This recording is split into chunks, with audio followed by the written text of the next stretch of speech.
Membacakan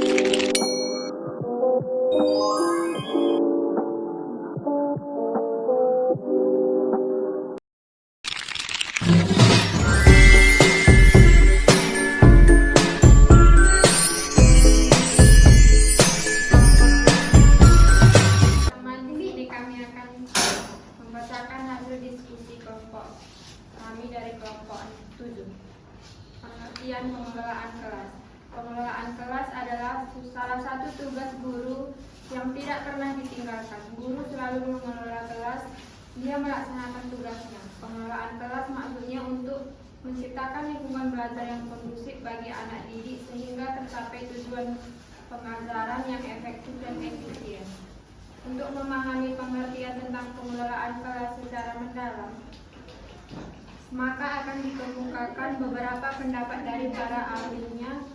Di antaranya, dari semua uraian di atas dapat disimpulkan bahwa pengelolaan kelas adalah upaya yang dilakukan guru dalam mengelola anak didiknya di kelas dengan menciptakan atau mempertahankan suasana atau kondisi kelas yang mendukung program pengajaran untuk mencapai tujuan yang telah ditetapkan. Yang kedua, pengertian teknik pengelolaan. Di sini teknik-teknik tersebut sekaligus merupakan komponen-komponen keterampilan mengelola kelas. Yang pertama, teknik preventif yang dapat digolongkan ke dalam teknik preventif adalah yang A, sikap terbuka, yang B, sikap menerima dan menghargai, yang C, sikap empati, yang D, sikap demokratis, yang E, mengarahkan siswa pada tujuan kelompok, yang F, menghasilkan antara kelompok yang disepakati siswa, yang G, mengusahakan siswa, yang H, memperjelas komunikasi, yang I, mengajukan kehadiran. Yang kedua, teknik kuratif yang dapat digolongkan ke dalam teknik kuratif. A, penguatan negatif, B, penghapusan, C, hukuman, D, membicarakan, E, bersikap masa bodoh terhadap pembelajaran, F, memberikan tugas yang bernilai menunjukkan tingkah laku yang menguasai, G, memberikan tugas yang memerlukan keberanian siswa menunjukkan tingkah laku menguasai, H, memberikan tugas yang menuntut ketakutan fisik bagi siswa yang menunjukkan menguasai, I, tidak menyalahkan siswa secara langsung menunjukkan segi-segi keberhasilan bagi siswa yang menunjukkan tingkah laku ketidakmampuan, J, tidak memberikan respon ekspresi wajah tetapi bagi siswa yang mengajukan tingkah laku membalas dendam, K, mendorong partisipasi, I, memeratakan partisipasi, M, mengurangi ketegangan, N, mengatasi pertentangan antara pribadi atau antara kelompok.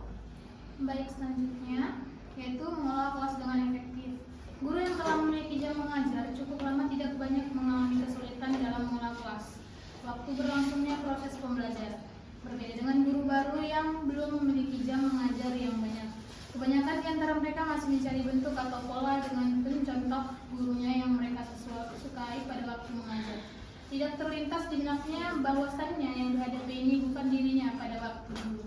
Akibatnya proses interaksi belajar yang mengajar yang dikembangkan terkesan fotokopi dari cara guru mengajar pada masa lalu. Pola pikir demikian ini banyak terjadi, terutama guru yang memiliki pengetahuan didaktik metodik pengajaran yang minim.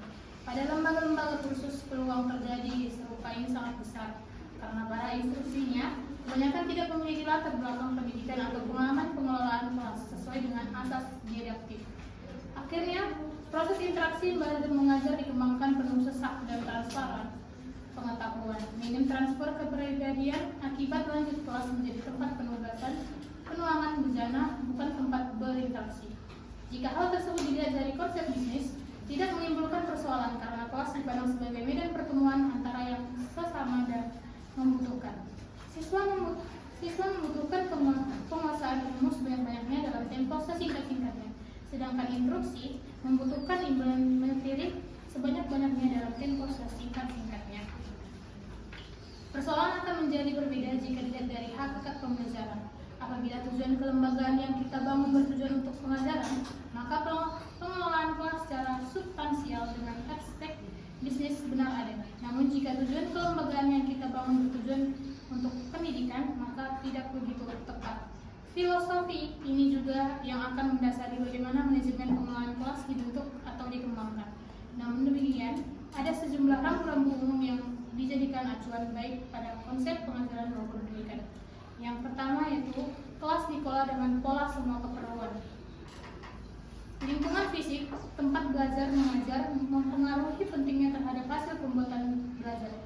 Lingkungan fisik yang menguntungkan dan memenuhi syarat minimal mendukung meningkatnya intensitas proses belajar peserta didik dan mempunyai pengaruh positif terhadap pencapaian tujuan pembelajaran.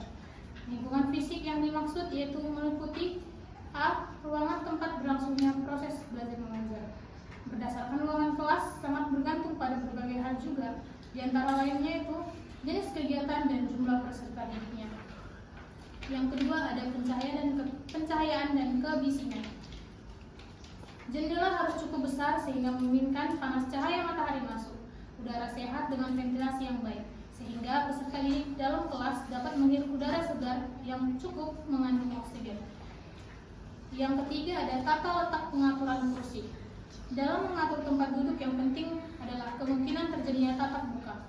Dengan demikian, guru sekaligus dapat mengontrol tingkah laku peserta didik. Adapun beberapa pengaturan tempat duduk diantaranya, yang pertama berbasis belajar, yang kedua pengelompokan yang terdiri dari atas 8-10 orang, yang ketiga setengah lingkaran seperti dalam teater, yang keempat berbentuk lingkaran atau selanjutnya individual, yang kelima adanya ketersediaan ruangan yang bersifat bebas di kelas di samping bangku tempat duduk yang diatur. Selanjutnya yaitu ada dinding dan papan tulis. Dinding yang dimaksud dalam hal ini adalah warna dinding ruang kelas atau kelas. Banyak peneliti menyatakan bahwa warna ini mempengaruhi kondisi psikologi dari orang yang berada di ruangan tersebut. Untuk kelas belajar sangat disarankan warna yang dipilih adalah lembut, bukan cerah atau gelap.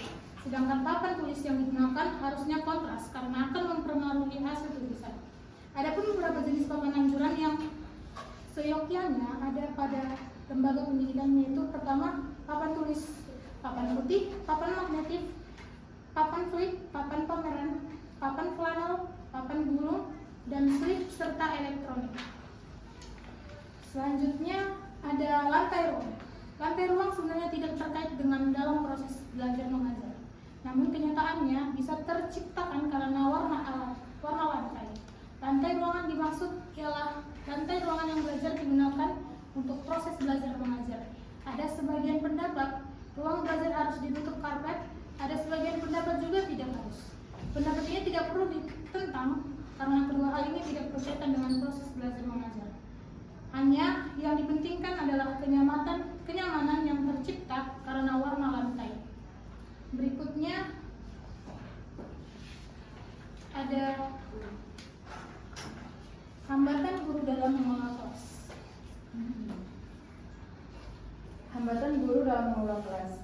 Saat guru di kelas adalah saat siswa merasakan aura dan pesonanya. Aura yang saya maksud adalah segala tindak, tanduk, serta perilaku yang tercermin dari saat memasuki kelas sampai mengakhiri kelas setelah mengajar yang membuat sukses setidaknya kelas yang dikelolanya. Hampir semua pendidik dan pengajar ingin kelas yang dipegangnya lancar dan tidak ada hambatan. Namun, sadarkah kita jika terkadang hambatan itu datang dari diri kita sendiri? Berikut 6 indikator hambatan yang berasal dari guru atau diri sendiri. Yang pertama, adanya kontrol dan batasan terhadap siswa sangat ketat, atau masalah guru menerapkan sedikit sekali kontrolnya. Guru tidak tegas dalam menjalankan peraturan kelas. Yang kedua, layout kelas tetap sama, tidak mengubah-ubah letak tempat duduk siswa sesuai dengan kegiatan pembelajaran. Yang ketiga, ada siswa melanggar langsung dihukum. Guru tidak mau mendengarkan alasan siswa. Keputusan semua berasal dari guru. Siswa mengalami kekurangan motivasi karena aspirasinya tidak didengar. Yang keempat, komunikasi hanya satu arah. Kelas baru dianggap baik apabila sunyi. Saat guru berbicara, siswa mendengar saja. Siswa menjadi tidak berinisiatif karena siswa tidak boleh interupsi. Siswa takut menjalin komunikasi dengan guru. Yang kelima, adanya model pembelajaran individual. Model pembelajaran ini didesain untuk pembelajaran mandiri. Bentuk-bentuk pembelajaran ini antara lain pola pembelajaran modul. Penekanan pada model pembelajaran individual adalah pada komitmen antara guru dan peserta didik. Yang keenam, model pembelajaran klasikal. Model pembelajaran klasikal dikenal model yang efisien. Pembelajaran sekali klasikal ini memberikan arti bahwa seorang guru melakukan dua kegiatan sekaligus, yaitu mengelola kelas dan mengelola pembelajaran.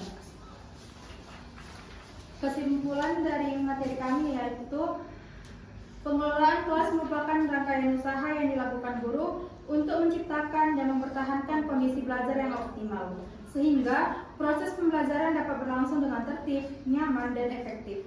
Melalui pemahaman yang baik tentang pengertian pengelolaan kelas dan teknik-tekniknya, guru dapat mengatur lingkungan belajar secara lebih terarah.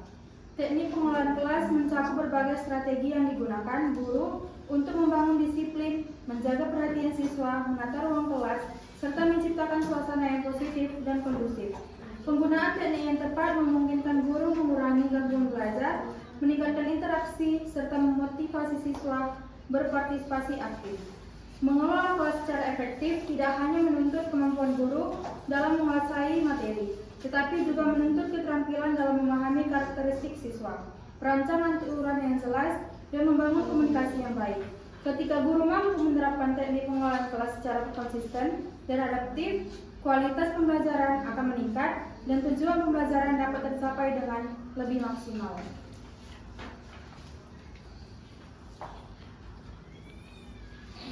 Sekian presentasi dari kelompok kami.